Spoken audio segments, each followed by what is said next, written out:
So now I'm here to talk about data centers, and it's a huge topic. Well, I'm going to roll right through this, and then take a few questions at the end. Data centers, the three C's of cloud: consumption, carbon, and cost. Those are the big items. What are data centers? A data center is a facility used to house networking and storage equipment that enables delivery of shared apps and data. They require significant infrastructure to support the center's hardware and software. These include power subsystems, UPS, ventilation, cooling systems, fire suppression, backup generators, and connections to external networks. There are different standards for different design data centers, the design and data center infrastructure. Planning for redundancy and fault tolerances are key features.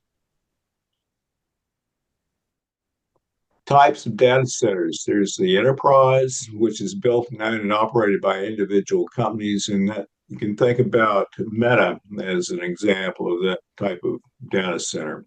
The cloud, they are hosted offsite data centers, oftentimes owned by Amazon and Google. Co-location, those are companies that build data centers and lease space to other companies. And then there's the Bitcoin miner. It's a services cryptocurrency um, that's becoming a larger industry, unfortunately. You can see below is a photo of one large data center in Loudoun County. So who are the players? Amazon, major player. Their headquarters in Arlington, Virginia. They report 7,300 jobs in Virginia. They've invested $52 billion in Virginia data centers. They have a $35 billion deal, a new deal with the state. They're touting that they paid $334 million in taxes, and they say they have contributed more than $8.2 billion to Virginia's gross domestic product. Other players include Microsoft, Google, and Meta. Most are not headquartered in Virginia. There are landowners, speculators, local governments, utilities and electric co-ops, water utility companies, energy companies, renewable energy providers, grid operators, PJM, and then the economic development authorities on the local level. What's driving demand? Everybody using computers is a big one. New data applications, cloud computing, artificial intelligence, cryptocurrency, gaming, smartphones.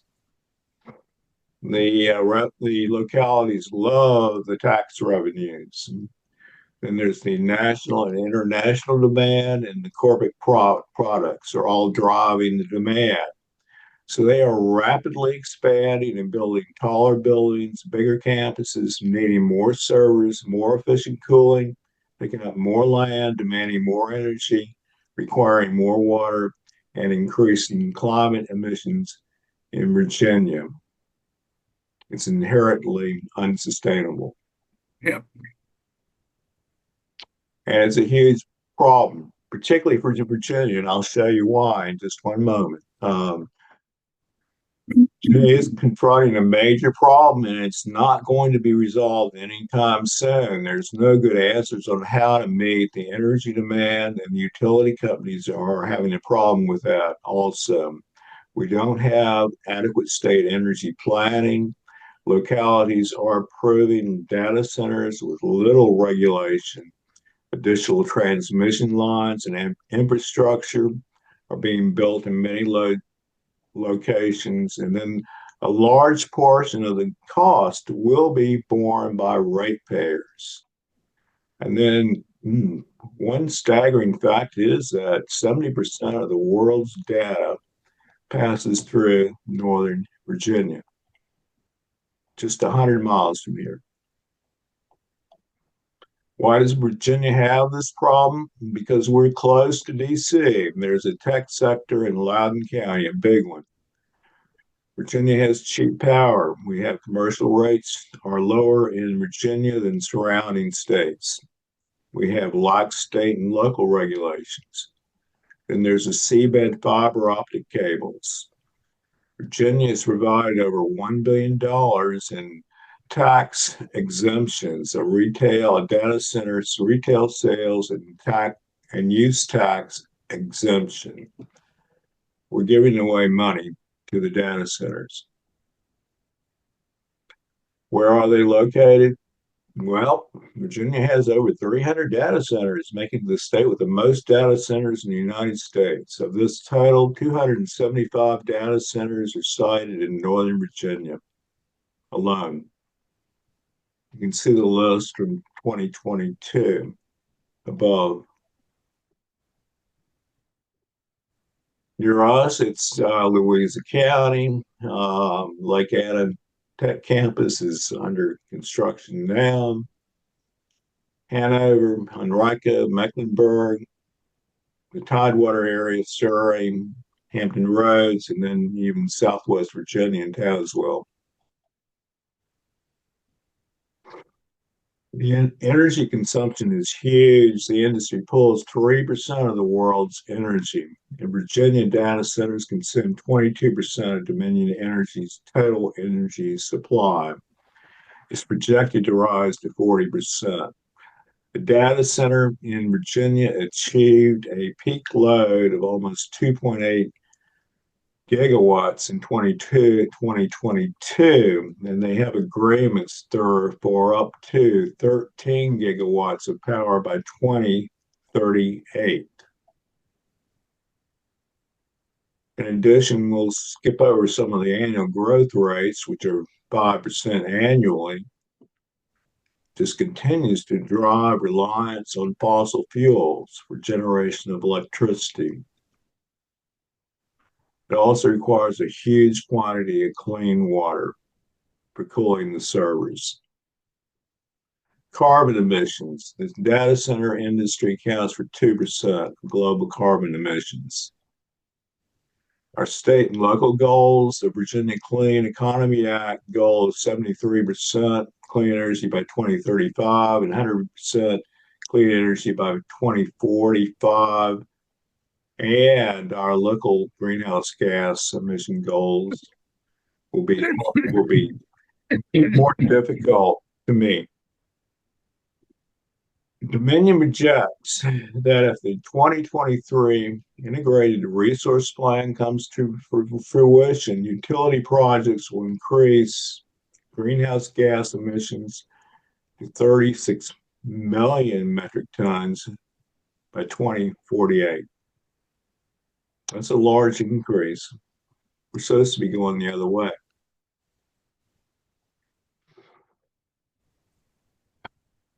Heavy investments in fossil energy continue to dominate Dominion's portfolio. This is our statement from 2 years ago. There's a continued resolute reliance on methane pollution, heavy reliance on unproven and costly technology, delayed retirement of energy inefficient coal plants until 2045.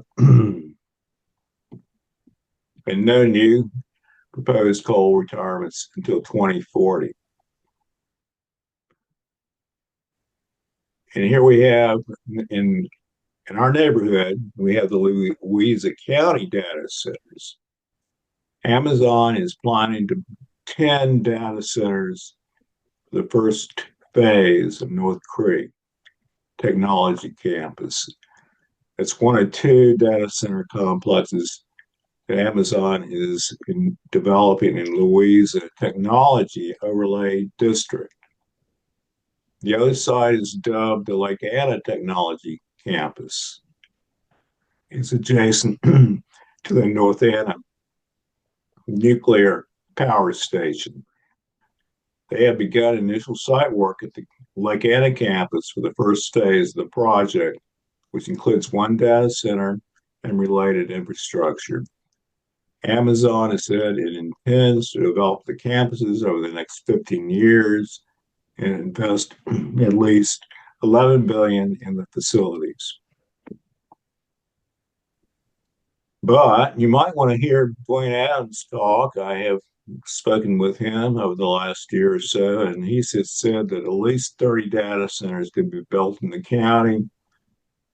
In addition, building out the sites is also contingent on the county constructing extensive water and sewer systems. Here's a view of the North Creek site and location map.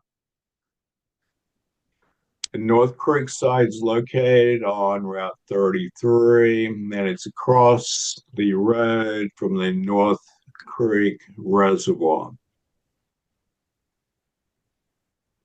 And on the left, you can see the concept of the site plan, which includes a number of streams are being filled in, and they are disturbing the waters of the United States and wetlands in this area to build this site. So it's going to be a lot of construction fill and grading, clearing of the site. The water supply for cooling, the Northeast Creek Reservoir is the raw water source at full build out.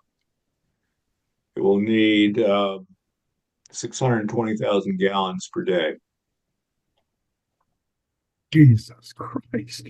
That's correct. And that's just part of it.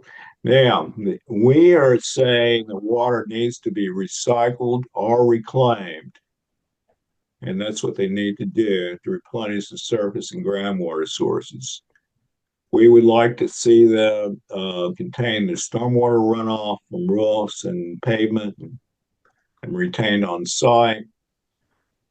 Also, we're having drought problems already, and we strongly think that during drought conditions, these are some of the conditions that should be placed on the site is that drinking water should be designated as a priority use because the Northeast Creek Reservoir is the water supply for Mineral, the town of Mineral also.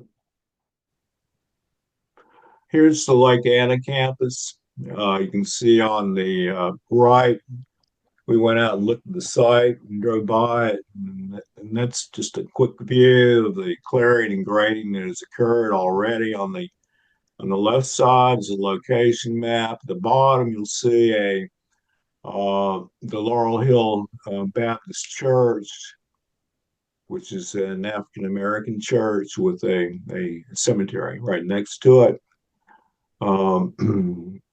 I think they should have moved away from that location. It's a historic resource and should have been investigated further, but they kind of breezed through the historic preservation permit.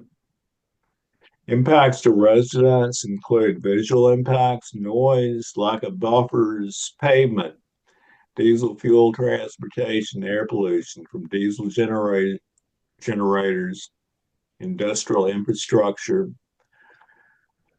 And these are some of the minimum standards that I think and we think that they should need on this site. They should be expected to buy renewable energy to meet their electricity needs. That's buying RECs, renewable energy credits, require on-site microgrids for providing power to office buildings, use solar-covered parking, renewable energy, require the state to remove the 35% limit on the amount of solar and storage capacity.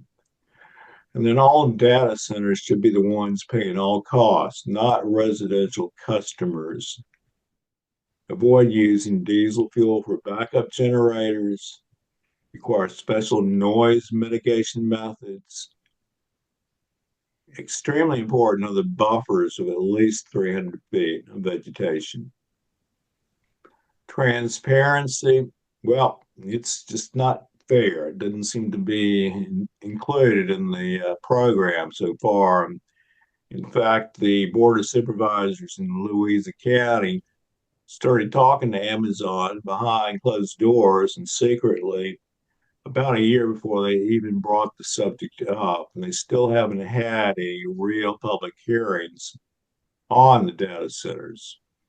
So we generally don't know how much water data centers are using, even though the utilities are supplying the water. The industry also hides behind non-disclosure agreements.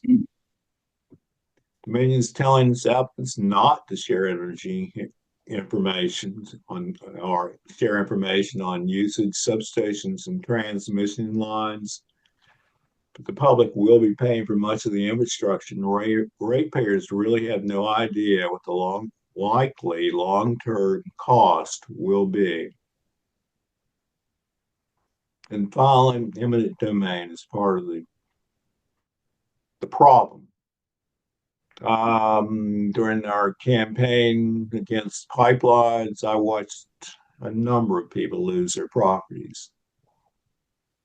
And it really hurts when somebody's been living on a piece of land for a very long time, and then they lose half, uh, well, part of their property with a right of way running right down the middle of it. So it is part of the right of the government or its agent to take private property for public use. They will pay you for it, but not at fair market value. Farms, fields, and forests may become right-of-ways for infrastructure needed to service data centers, such as new transmission lines. Of course, property values decreased and conservation resources such as wildlife habitat, tree canopy, and scenic landscapes are at risk. So what can you do? These are fairly general, what you're looking at. As for studies, as for transparency and benchmarking, decision makers should not make decisions without understanding natural resource implications and concerns of local residents. There's a whole list of items that you could do. Work with localities to establish stakeholder groups, meet with local officials, meet with state elected officials. Oh, and by the way, yesterday was the data center lobby day in Richmond, uh, which is also partly sponsored by Sierra Club and PEC. And then you can talk to your state delegates and senators. One thing is that commercial rates are lower. We need to raise the commercial power rates in Virginia. There are lax local regulations. We need environmentally protected local policies and ordinances.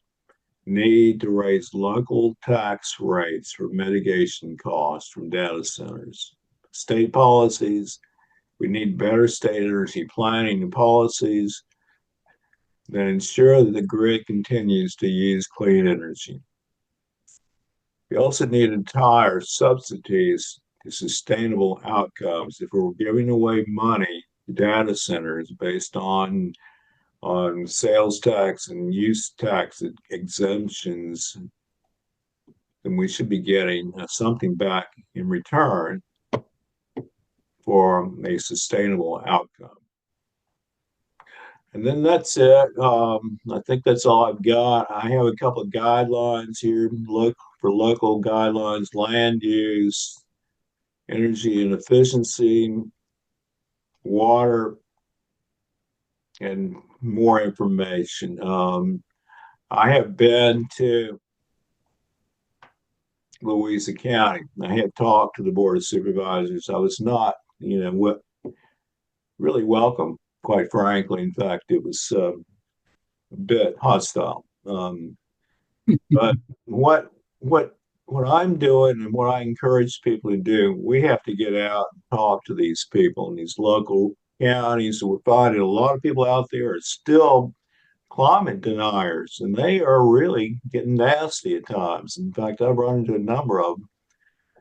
And so when we go out to talk to them about, buying RECs for data centers, they don't quite understand or even want to hear it. So um, that's what we're facing. It's been a long battle. We've been working on this for about a year now, and year and a half, excuse me. Um, and I'm asking everybody to help work on this if you have time. So you can get in touch with me if you want more information. Again, I'm sorry, it's been a really long day, extremely long week with all our activities. And Peter, do you have a question? Yeah, I'm going to go to Richmond for the Virginia Conservation Network rally day tomorrow. And I know that Senator Deeds has a bill that basically does a lot of positive action on the tax exemption issue, Mhm. sales tax exemption issue. Did you guys get a chance to talk to him about that bill in your lobby day? Uh, I didn't go to that. I was too worn out from marching this week, and quite frankly, I couldn't make all the events. So I'm not sure what happened with that, but yeah, there needs And to be, I mean, there are other bills too dealing with the transparency issue. So yeah, there's some good definitely. bills out there. I just hope they pass. It's getting to be, this is probably our number one issue in the state as far as climate change issues go. And so it's going to require a lot of work. Tom, oh, you're on mute. Yeah, I wanted to just say first thanks to Kirk. I mean, I think that's a terrific overview. We've had discussions before, but kind of the holy grail in a lot of the ecological stuff is to learn to live sustainably. And I think you touched on how this so directly affects unsustainability. And I was really struck by how this is kind of people are dealing with, local governments are dealing in many cases with these gargantuan companies. And beyond that, Virginia law is something we see locally. It allows companies dealing with local governments to hide almost everything behind uh, uh, non-public meetings and non-disclosure agreements. I've been told by at least one county supervisor that, yeah, they do sign non-disclosure agreements with companies when they discuss proposals for development. And it's, I think transparency, like as you say, if transparency can be improved under Virginia law, which maybe be a tall order, but that may be one of the best ways we can get a kind of better lever to deal with this kind of assault on sustainability that you were talking about. Yeah, it's not all, it's immediate and problems, impacts on the local area, the local natural resources, the erosion sediment control, water protection, um, and so on. So, yeah, it has to be done. That's another issue. Most counties don't have the capabilities to inspect these large sites. And I want to add one other thing. Like, for example, in Louisa County, they just had a solar ordinance hearing, and what they decided was that for solar facilities, they're going to tax them. They're going to ask them to pay money to come in there and put their solar facility up in the county. Not to mention that 30 counties have effectively banned solar facilities. And so we have our back up against the wall, really. And getting out there in these rural areas is extremely important, I think, just to convince Thank people you. that they've got to change their minds. And so, yeah, I think that's it. Kirk, Yes, sir. Kirk, Oh, hi, uh, Madison. how are you? Okay. Glad you could go to Washington. I wish I could have joined you. Um, I was at a meeting with Cree and Katrina and Amy on the 4th, and I asked them in no uncertain terms why Virginia had become such a hoe for the you know, this industry. And they said, it's here. And that's exactly it. The horses left the barn on this, as well as AI, and we're not doing nearly what we could do to ask for transparency and to regulate and so forth and so on. And of course, now for the next 4 years, the inmates are in charge of the asylum up in DC. So I'm hoping that there will be some wisdom demonstrated by our legislators in Richmond, or we're sunk. I mean, it is so, the water, the energy. It was an excellent description of just where we are, and if we don't jump on it quick, then there we are. And giving them, it's like the oil industry. We're giving them money to explore, and I mean it's madness. It is, isn't it? And we've Anyway, been kind of caught by surprise, quite frankly. I think Loudoun County has been on it, and some of the Northern Virginia counties, but even there, that it's hard to stop these things. So, yep.